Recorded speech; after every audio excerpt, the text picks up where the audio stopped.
So, with 2020 finally at an end, which just shows how confusing and frustrating it's been, I figured it was about time for me to get back into content creating.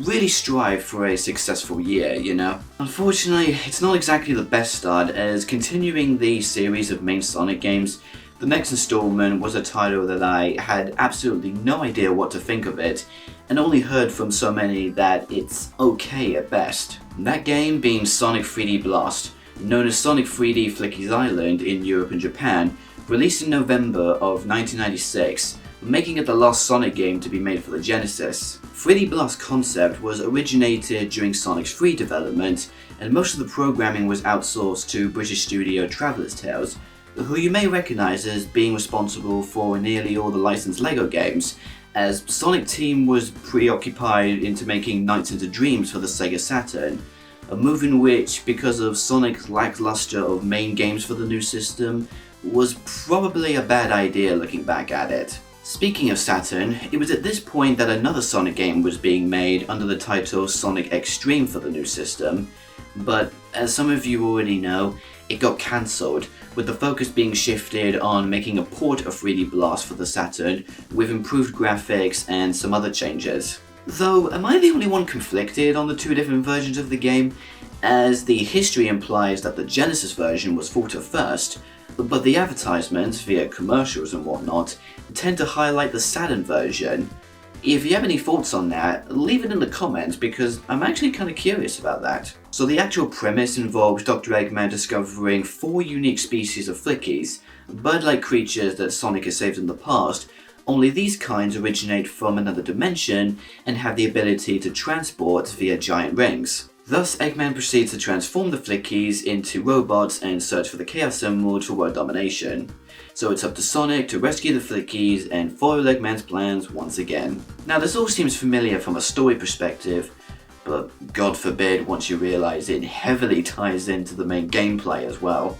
Because instead of being a 2D side-scrolling platformer, Sonic 3D Blast was technically Sonic's first attempt at, well, 3D, but in actuality, they drew inspiration from the Donkey Kong Country games by using pre-rendered graphics, with the final results being alright, I suppose. Aesthetically, the zones are pretty colourful and selectively varied like the last few games, but they can also be quite glaring with their plain checkered flooring and overall level structure, or which I'll cover in a minute. The other thing that's obviously different in the gameplay department is that instead of simply going through a level and reaching the end, your main objective involves rescuing Flickies from Badniks and sending them to a giant ring, which will then be transported to the next section of the act.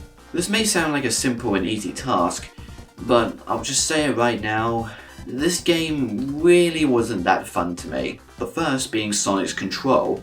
Because the camera is fixated to an isometric view, and with Sonic's natural speed, it can be very easy to run into an enemy without being extremely cautious, and not to mention, he feels very loose and slippery when making turns, so it tends to be very annoying and disorienting when trying to traverse throughout the level. Speaking of which, a lot of these zones structure-wise are pretty poor that lead to untimely hits, and are also just a pain in the arse to navigate without a great sense of direction. Whilst only a few of these zones aren't too bad, including Green Grove and Diamond Dust surprisingly, a lot of these zones are just completely torturous. Especially Spring Stadium. Holy shit, this zone sucks.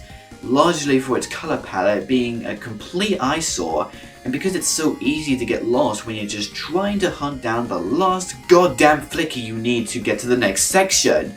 Going back to the isometric discussion, it makes the occasional platforming moments just incredibly awkward because of the angle you're given. Not to mention, the programming just seems to be a bit off, as I've had many occasions which I just fall right through the platforms, which can potentially lead to losing a ton of level progression. As you can probably expect, the only truly good thing about 3D Blast is its soundtrack, with some of my personal favourites being Rusty Ruins and Diamond Dust music. Not to mention, some pieces would be reused and remade for future Sonic games, including Green Grove and Panic Puppets pieces. Before concluding, I want to quickly go over the Sega Saturn version of Sonic 3D Blast. Despite not actually playing the port myself, so I had to rely on visual examples on YouTube, but holy crap, this version just looks way better. The improvements include more detailed and fleshed out visuals for the acts that also come with some extra effects including weather and other environmental conditions. Also, this port has a completely different soundtrack that sounds just as good as the Genesis, so it's really just a matter of what you like best. Slightly better compositions, or a more atmospheric feel with a larger variety of instruments. And finally, there are the special stages, which probably contain the only actual 3D in the game. In the Genesis version, you run across these very unappealing bridge segments and collect more than enough rings needed to obtain the Chaos Emeralds. Whilst in the Saturn version, yes, it contains the half-pipe structure I said that I hated in Sonic 2, but there's a clear difference between 3D graphics and 2D graphics trying to emulate 3D. Thus, upon glancing at these stages, makes me believe that they're way easier to manage, and not to mention, they probably contain the best musical track I've heard for a special stage so far. But going back to the port that I actually played, Sonic 3D Blast was an unfortunate downfall in quality, especially after playing something as magnificent as Sonic 3 and Knuckles. I suppose, like many other franchises, the idea of Sonic entering the third dimension was pretty ambitious, but the actual concept in both gameplay and visual aesthetic just wasn't the right decision. The level design didn't feel as cohesive compared to the last few games.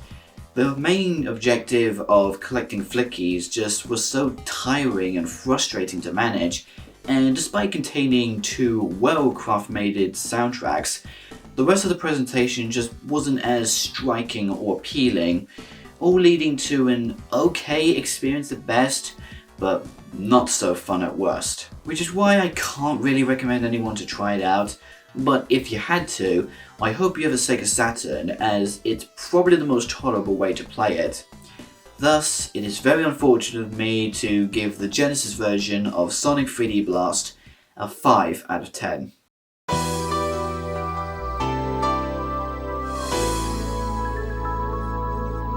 Also, one other thing I forgot to mention about 3D Blast was the inclusion of a new power-up, the Gold Shield, which after obtaining it not only gives you the standard shield protection, but also allows you to home in on nearby enemies dubbed as the Blast Attack. Which should come as no surprise to most fans that this was technically the first incorporation of one of Sonic's trademark moves, the homing attack, which is as good as a segue as I could possibly come up with, as the next lineup is a Sonic game that I've really been excited to revisit that is also marked as Sonic's true step into the third dimension.